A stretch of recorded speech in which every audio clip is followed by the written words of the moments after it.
الخير يا جماعة. مساء الخير. بس عايزين نتكلم كلمتين كده على السريع بخصوص حسين عموتة والأهلي والحاجات اللي بتحصل اليومين دول. خلينا بس نقول النادي الأهلي عمل خطوة كويسة بإن هو مشى المتخلف اللي كان اسمه ياستورب. وده قرار غلط من البداية، واحنا اتكلمنا في الكلام ده قبل كده، واحنا ابتدينا الموسم زي الزفت من الآخر، يعني من أول ما جبنا ريبيرو ومشينا كولر وسيبنا عماد النحاس والكلام ده كله.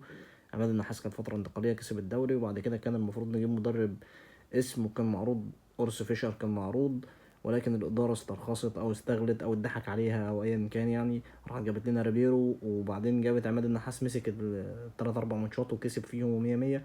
فما تسيبش عماد النحاس مثلا وتيجي في نص الموسم تغير وتجيب مدرب كويس أو يكمل الموسم وهو عارف الدنيا وكده. لا، راحت شايل عماد النحاس وجايب مدرب من الدنمارك. بس معنى مش قصتنا، الكلام ده كله احنا عرفناه قبل كده.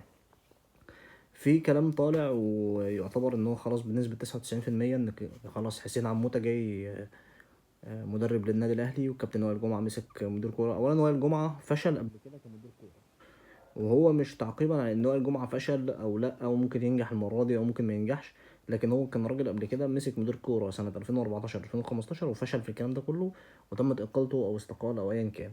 وائل جمعة انا ما احبوش ان هو يمسك مدير كورة، لكن ما علينا.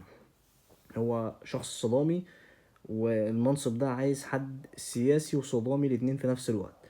النقطة التانية بالنسبة لحسين عموتة، حسين عموتة يا جماعة مش المدرب اللي جمهور الأهلي يتمناه، ومن الآخر يعني مش المدرب اللي أنا كمشجع للنادي الأهلي أتمناه.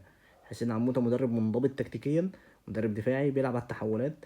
هو كسب بطولات قبل كده مع الوداد، وكسب بطولة علينا احنا كالنادي الأهلي، كسب بطولة أفريقيا علينا قبل كده في 2017. لكن مش هو ده المدرب اللي أنا أتمناه. أنا بصراحة لما تردد اسم ريني فايلر الأيام اللي فاتت كنت أتمنى إن هو يجي. طيب مفيش فايلر، كنت أتمنى إن مدرب سويسري زي أورس فيشر، أو مدرب زي روجر شميت، أو الناس اللي هي كانت معروفة دي، او حتى لو فان بومل مدرب كويس. كنت اتمنى ان المدرب اللي يرجع او اللي يجي يعيد هوية النادي الاهلي، لكن ما اروحش اجيب مدرب منضبط تكتيكيا ودفاعي واحاول الصم الدنيا والكلام. ما كنت جبت حسام البدري، ما كنت جبت علي ماهر، كنت جبت محمد شوقي، كنت سبت عماد النحاس. فهي الفكرة مش كده يعني. الفكرة احنا داخلين في نفق برضه، بنحاول نصلح بس بنصلح غلط. نفس الحوار اللي حصل في موسم 2014 2015، وبعد كده فشلنا وجبنا مارتينيول والكلام ده كله، وبعد كده رحنا جبنا مدرب منضبط تكتيكيا زي حسام البدري. نفس الأخطاء. النادي الأهلي ما بيتعلمش من أخطاء أبدا. شكرا.